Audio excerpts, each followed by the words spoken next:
அறிமுகம். நீங்கள் ஒருபோதும் இப்படி சொன்னதுண்டா? எனக்கு வாழ்க்கையில் ஏதாவது பெரிய விஷயம் வேண்டுமா? அதிகமான மக்கள் இதே எண்ணத்தில் வாழ்கிறார்கள்.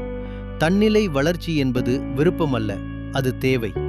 இந்த வீடியோவில் நீங்கள் எப்படி வளர்ச்சியை தொடங்கலாம் என்பதை காணப்போகிறோம். ஒரு சிறிய கதை. 2 வருடங்களுக்கு முன் நான் வாழ்க்கையில் சிக்கித் தவித்தேன். தூங்குகிறேன், சீரியல்கள் பார்க்கிறேன், வேலை தள்ளி வைக்கிறேன். அதை விலகல் என்று அழைத்தேன்.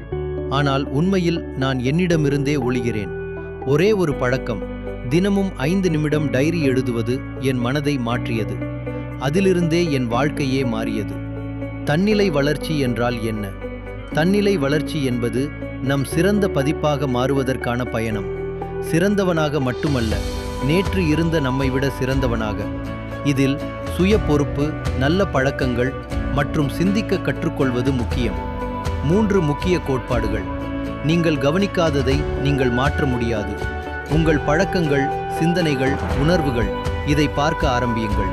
தினமும் 5 நிமிடம் நான் இன்று எதற்கு காயமானேன் என்று எழுதுங்கள். உணர்ச்சிகர தூண்டுதல் குறைவாக இருக்கும், ஆனால் கட்டுப்பாடு நிலைத்திருக்கிறது. சிறிய பழக்கங்களை உருவாக்குங்கள். ஒரு நாளைக்கு 2 பக்கங்கள் வாசிக்கவும், 2 நிமிடம் தியானிக்கவும். வளர்ச்சி என்பது வசதிக்குள்ளாக இருக்கும்போது கிடைக்காது. புதிய விஷயங்களை கற்றல், தோல்வியை ஏற்கல், இவை வளர்ச்சியின் ஒரு பகுதியாகும். சிறிய பழக்க யோசனைகள். காலை 30 நிமிடம் முன்பாக எழுதல். டு டூ லிஸ்ட் இல்லாமல் டு ஃபீ லிஸ்ட் எழுதுங்கள். உறங்கும் முன் 10 நிமிடம் புத்தகம் வாசிக்கவும்.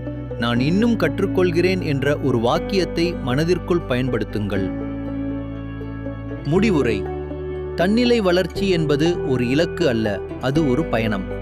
நீங்கள் பழைய சூழ்நிலைகளைவோ, பழைய நபர்களைவோ, பழைய உங்களைவோ கடந்து செல்வது இயல்பானது.